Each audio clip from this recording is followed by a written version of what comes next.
What's going on, everybody? Today we're going to take an early look at the Spider-Man Omnibus by Joe Kelly. This is kind of similar to what they did with the Spider-Man by Chip Zdarsky Omnibus, collecting the Joe Kelly Spider-Man stories that he did in Amazing, the miniseries he did with Nonstop and Savage, plus a little bit more. And look, they even made it match up with that Zdarsky Omnibus, so it looks good on the shelf.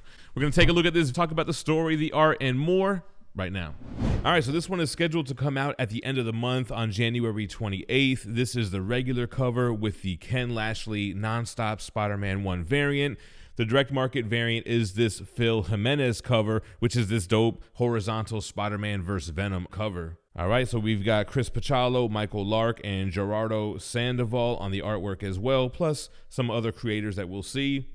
Here we have the spine. Again, got that red and blue, kind of like the Chip Zdarsky volume.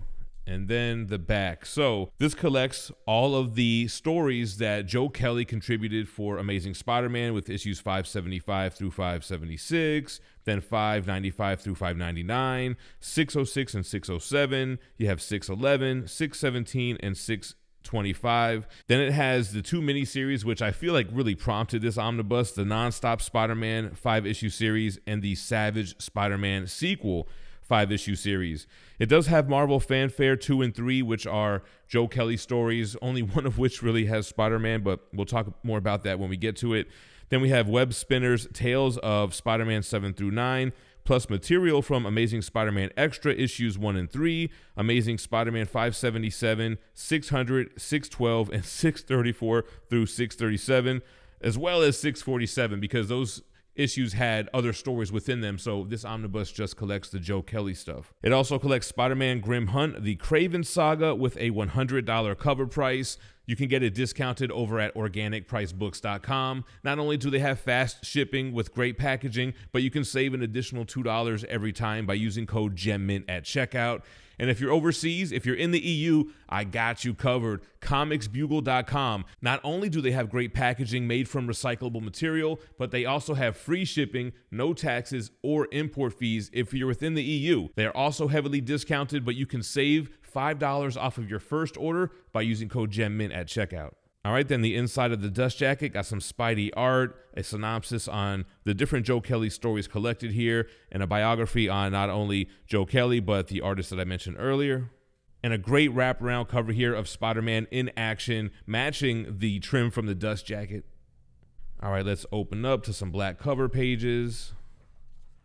Spider-Man by Joe Kelly. You've got the Savage Spider-Man on the front here. You have the table of contents. Again, aesthetically looks great. I like the black and white Spideys here. You have all of the issues and the creators that contributed, because some of those other issues aren't necessarily Pachalo, Lark, or Sandoval. You have stuff here from Marco Cicchetto. You've got stuff from Javier Pulido, but most of the stuff are the three artists that are mentioned in the dust jacket. All right, so quick little story from Amazing Spider-Man Extra issue number 1 with that Greg Land cover. This is setting up the first arc that Joe Kelly does on the Amazing Spider-Man run. It's where Mr. Negative recruits Hammerhead to be his main enforcer. So we get this Hammerhead versus Spidey storyline. There goes Mr. Negative, which made for some great covers too. I remember these were the issues that were in the back issues when I just got back into reading comics and I was picking up the Dan Slott stuff. This is the stuff when I would go to like Past, Present, Future that would be in the bins that I would hunt down. So you get the 2-issue Hammerhead. Then quick, we get a story from Amazing Spider-Man 577. Got J. Jonah Jameson introducing the Norman and Harry Osborn situation, which will take place in the next arc. And man, what is up with Norman Osborn always getting some inappropriate girl pregnant, man? I thought it was bad with the Gwen Stacy stuff, but to do that to his own son, this was cool because this is the homage of, what was it, the first John Romita cover where Green Goblin is floating and he's got Spider-Man in the rope. Norman Osborn, this is at the time where he's the head of the Avengers and you have the Dark Avengers. So that's where we get into this here, which again, this is the cover for the direct market dust jacket. But yeah, man, here we got Harry Osborn, got his girl Lily pregnant, but man, you know, old Normie. So I thought this was cool. When Mac Gargan was Venom, I loved how he would be like black suit symbiote Spider-Man to the public. But then when he was doing their Dark Avengers missions, he would Venom out and he would be that distinct Mac Gargan look. We got to get a panel of that. So here goes Mac Gargan as the good guy Venom, who's really bad, but here he goes. He hulks out. Yeah, he's the one that has kind of like the Spawn mask where you can see the eyes within the eyes. This video is brought to you by Paraz Entertainment. MegaCon is right around the corner, February 6th, and we have a Dream Killers 1 drop featuring an absolute Batman 1 homage. There's 5 different trims on this. They're going to be dropped live on Whatnot during the convention. Make sure to follow that Spider-Man booth on Whatnot and bookmark their upcoming shows. So there you go. So yeah, the whole Norman Osborn, Harry Osborn stuff, which ends on a hell of a cliffhanger too, man. But I like in this Dark Avengers team where you have the brown suit, Wolverine is Daken. This is where Spider-Man is, Peter Parker is now wearing the costume fighting Daken. But yeah, cool stuff here. Harry Osborn, man. His little goblins coming in. Yeah, so crazy stuff there. Then you have this whole Iron Patriot story, which is continuing the same story, but you have Norman as Iron Patriot, and Harry's got his own suit as well.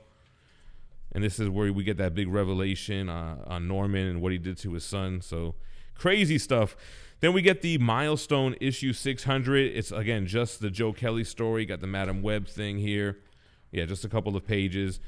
Then we get issue 606 and 607. So mostly known for those J. Scott Campbell covers. He would come back and do 2 Black Cat covers. It's the return of the Black Cat, continuing from issue 600. So Black Cat returns. You got the rocky relationship between her and Spider-Man. 607, iconic J. Scott Campbell cover. Then ASM 611, we get Deadpool here. So Joe Kelly, I mean, he's most known for his work on Deadpool. So of course he's got to write Deadpool and Spider-Man together in a story. Moving on to the next issue, 612. Then 616. So this is where we get the Rhino versus Spider-Man stuff. And what was cool about this is we'll see them in the back of the book, but they created 2 variant covers of Rhino kind of bursting through the wall. First you see it cracked, and you see his horn busting through. So that was pretty cool. Rage of the Rhino. So you had a Hammerhead versus Spidey story, and now we got a Rhino versus Spidey story. Continuing with 625. Cool stuff. It seems like Joe Kelly is always paired up with an artist that really can depict action in his scenes. And we're about to get to Nonstop Spider-Man too. Which is full of that. Yeah, okay, so here's setting up the Grim Hunt. So it's the KRAVEN family going up against Spider-Man. Very cool story. If you guys are into the KRAVEN lore. Here we go, KRAVEN's, what is it, his stepbrother, half-brother, or something like that? Chameleon. Grim Hunt Chapter 3.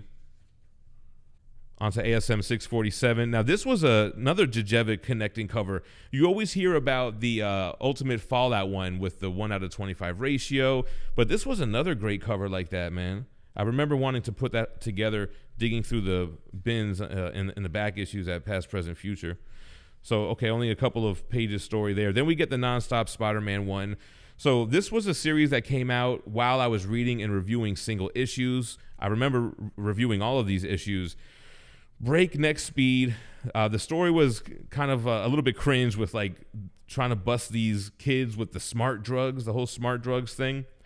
But what's cool about the Nonstop Spider-Man is that it ends and sets up the Savage Spider-Man storyline at the end of here, Nonstop Spider-Man 5. So it's pretty cool to see it end with that kind of like cliffhanger, and then boom, following up with Savage Spider-Man. It's basically a man-spider story and Peter trying to regain his humanity.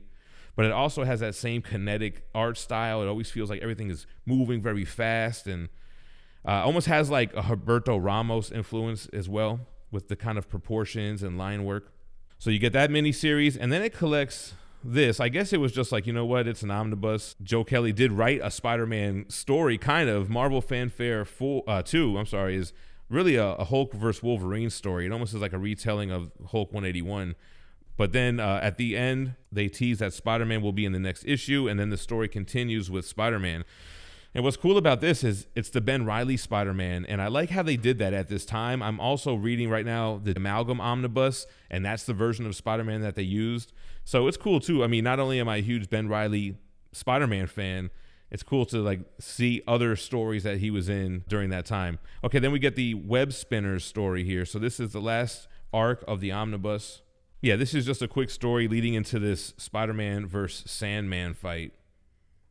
So here we have Sandman. He gets teased at the end. So I like the artwork on this one. Yeah, so the web spinners, Spidey versus Sandman. All right, then on to the bonus material. So we got Sal Buscema, ASM 595 by Adi Granov. I really, again, a big fan of the painters. Alex Ross cover from ASM 600. You got the Nixon by Phil Jimenez, which is like a homage to the Barack Obama cover. The Joe Quesada wraparound cover for ASM 600. I used to collect these Scotty Young variants too, man. It's the Scotty Young Spider-Man and Deadpool. The John Romita kind of, what is that, like an unused cover? More Adi Granov. Got the Ed McGuinness Black Cat. So yeah, here is the Rhino story. It was all ASM 617, but they did these variants to have him crashing through. Joe Quinones covers. More painters. Gabriel Delgado. Some Assad Ribic for the KRAVEN storyline. Oliver Copiel. Steve McNiven, Chris Pachalo. Then we get the Nonstop Spider-Man stuff. Wraparound cover by Chris Pachalo. Todd Knott cover. Adam Kubert doing Spidey. Here's the cover for this dust jacket by The Lead Killer, Ken Lashley, Scotty Young variant. Here goes the Savage Spider-Man stuff. Scotty Young again. Like this one, that Spider-Man 1 homage. That's Gerardo Sandoval. Did the interiors as well. Mark Bagley, one of my favorite, if not my favorite Spider-Man artists. In Hercules, Spider-Man. This was like during the era of the variants, man. What was this, like 2022 or 2023?